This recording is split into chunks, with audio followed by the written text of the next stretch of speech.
What's up, guys? This is Guns for Newbies. Welcome back to the channel. If you like the info and content that I bring to the table, then be sure to like, subscribe, share to anybody that you know that it's relevant to. And then if you want to become a supporter of the channel, there is a Patreon link in the description. Feel free to sign up, only a couple bucks, and that would obviously help get more guns, modifications, long-term reviews, ammunition, sights, you name it. So all in all, wanted to cover in this video the CR920XP. The reason that I am bringing this one to the channel is because I'm researching the most slimline concealed carry gun. Now, these have been kind of a big controversy in the gun world because a lot of people are looking for the smallest and the best shooting and the most reliable. So it really, you run into a place where, do I get one that doesn't have a full-size grip? And when I say full-size grip, I'm talking about, can you fit your actual hand on it? So this one, you can. Same thing with my Hellcat Pro Comp.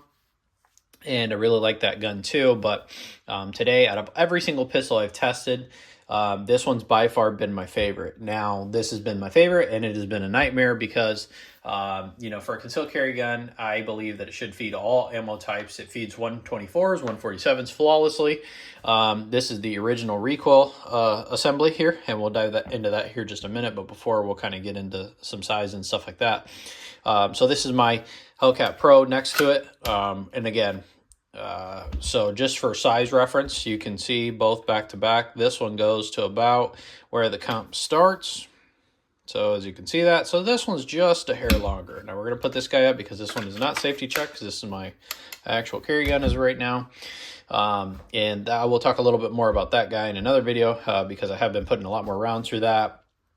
And that gun has been perfect out of the box. Now, this one has been next to perfect. I shot 201 24 grain rounds as recommended per the break-in, the 124s, and then after that I switched to a 115, and it just became a stovepipe machine. Now, all in all, in comparison, this one to this one had a lot less recoil, but it had a way heavier recoil spring.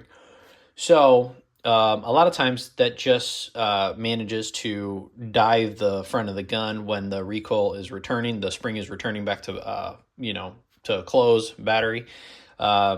So one thing that I noticed was, I thought that was very odd because it was very heavy, and it's not like a 50% difference of recoil between the two, maybe 15%. I really just like the trigger, the grip on it, the sights. I mean, the whole setup is just, 10 out of 10 for me. And I've never really been a big shadow systems guy. I just bought the XR920P, and I really like their guarantees. Like if you have to use your gun, they'll replace it for you. So that's a big thing for me. Hence why I am trying to switch my concealed carry gun to this guy. Now, back to where I was going with the all ammo types. I believe in your concealed carry gun, you should be able to shoot whatever. Granted, if you ever had to buy some ammo or anything like that, or you had to work with whatever you could find quickly, or anything out of the ordinary, let's say you had a spare magazine, you dropped it, and now you got to reload yours, and maybe you got a bag of 115 in the truck or something out of the ordinary. That's why I'm thinking it should be able to feed all ammo types. Now, if all you carry is 124, good for you. I like my guns to shoot 124, 115, 147. Doesn't matter. I wanted to shoot everything. So that way I'm not worried about having to be ammo specific. Now, in terms of this guy, this gun is freaking awesome. So, really where to start with for concealed carry purposes, the grip texture is amazing. Sure, you can hear that. They stippled all the way up to the finger guard. It has a really nice undercut, double undercut actually, and so it makes it really easy, and it has ledges so you can get really high up on the gun, which I really like. It's already got a multiple, not a MOS system, but I was just saying it will take multiple optics. They can take whatever optic you want. It has instructions depending on what footprint you're putting on there, and it has different spacers in case you need them. So that actually on my XR920P I've messed with, and it is a sweet setup. I really enjoy that. Now, in terms of this gun, other things that I really like, the compensator is in fact, toolless. So what you do is you take the slide off just how you do any Glock, which you can look online. I'm not supposed to do that. But you take the slide off and then you rotate this guy towards you. So you'll twist it like this, and then the comp just comes off. You can clean it and pop it back on and click it tight. And then that's it. You're back to the races. So it's pretty sweet. In terms of the trigger, I really like the trigger. It mirrors the XR920P, which I like. I wish it was a little bit wider of a trigger. After shooting for a while, I noticed my finger pad starts to get sore. But that's kind of a nitpicky thing. I mean, if you're a concealed carry gun, you're probably not going to be shooting 300 rounds in a concealed carry defense situation. Now, in terms of finishes, this thing is really, really nice.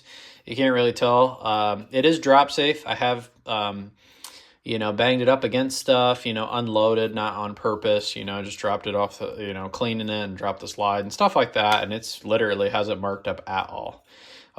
This gun probably has about 800 rounds through it, and very, very little marking on the barrel. Everything is really nice. It's just been a good gun. Just a line there. I think it has another one maybe over here. No, just on the left, and then it has the one on the top. All in all, a fantastic pistol. So, in terms of a trigger, it has like and of course for safety check, I don't even have ammo on this thing because I'm not carrying it. It's got a little bit of a reset, a little longer reset, and then a little creep, wall, break. And it's really, really crisp, and I can actually shoot this incredibly well. Better than any other smaller compact gun I have. I typically just try to go between 15 and 21 feet when I go to the range just to get some real nice tight groups, because that's where supposedly you're going to face a threat. And I don't shoot a silhouette. I shoot those like 6 targets that are a couple inches apart. And I really, really like, I can shoot some really tight groups with this. And we're going to get some range footage here a little bit later in the video to show you, the recoil on this thing. It is just, the way this thing traces is just absolutely insane. Really, after you get, and I don't have that much, 800 rounds when you're trying to diagnose what's wrong with it and do stuff is not that much. And I've had this gun for a couple months now. I've been working on it, and it's just been periodically in and out of my rotation as far as what I take to the range. But all in all, it never disappoints, and that's why, the only reason I haven't sold it, because it has been a jamming machine if you run 115 grains. Until I figured out, one cool thing is I did some measurements, because there's no real place where you can buy a recoil spring specific to the CR920XP. You can buy one to the CR920 and so on and so forth, and maybe those take the same exact parts, but it's not very specific. I tried to put in a call to the actual company. They never returned my call, so that kind of sucked, but it is what it is. I left them a voicemail. They didn't get back to me, so I got a good old measuring tape measure and decided to measure the actual recoil spring. So this is the OEM one that you get in the package. And it's got like this double recoil system, same thing as you get at a Glock 43X. And I figured this looks exactly like the one I have for my Glock 43X. I measured it. I looked up the specs of the Glock 43X. Luckily, some guy had posted it on Reddit, all the measurements, and I saw that they were exactly the same. So that led me to order the next one. So now, Glock 43X, I can't remember if it has a 13-pound recoil spring or if it's 17-pound or whatever the hell it is, but you hear a lot of that. You just see a lot of people post, oh, it's 17 pounds or it's 18 pounds or it's 13 pounds. So there's just some contradicting information. I really don't think it's 13 pounds. So, I would lead to believe, because it feels just like a Glock 19 slide almost, and a Glock 19 is going to have an 18-pound recoil spring. So based off that, I'm assuming this is probably a 17-pound recoil spring. So I did order another one for a 19-pound recoil spring, because this one feels insanely heavy. It feels like well in the 20s.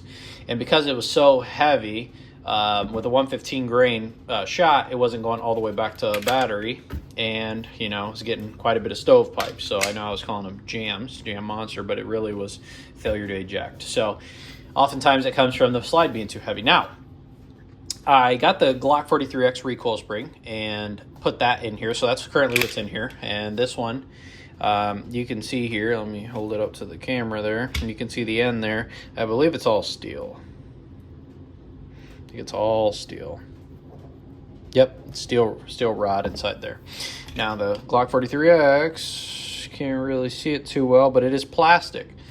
Now, not a big fan of the plastic. However, these recoil springs typically do last you right around 10,000 rounds, so it's not really that big of a deal. The actual recoil spring itself was like 18 bucks. So that's even better. I actually ordered another one that was actually stainless steel as well, that you can change the actual recoil springs on, so I'm excited to get that. It was just something from like NDZ or something.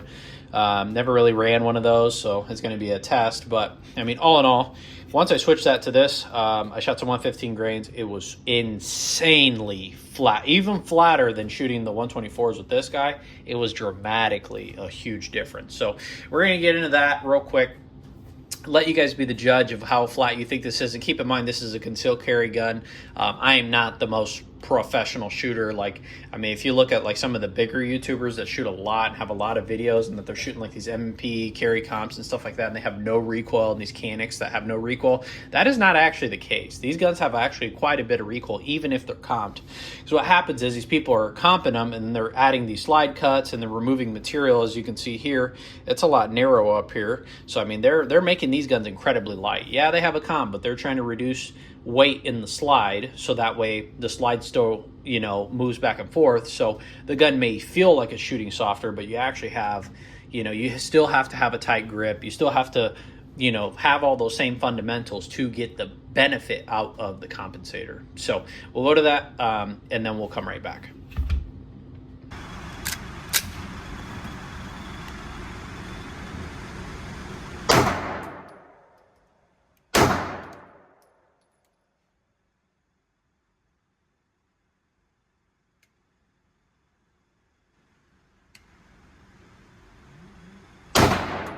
Something in my mind, I guess.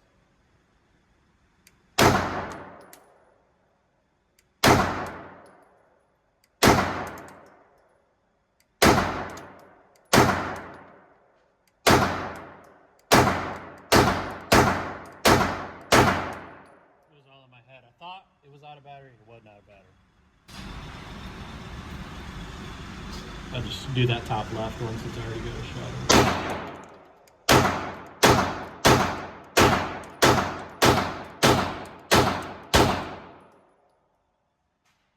Lock back, no issues, way lighter slide, pretty good.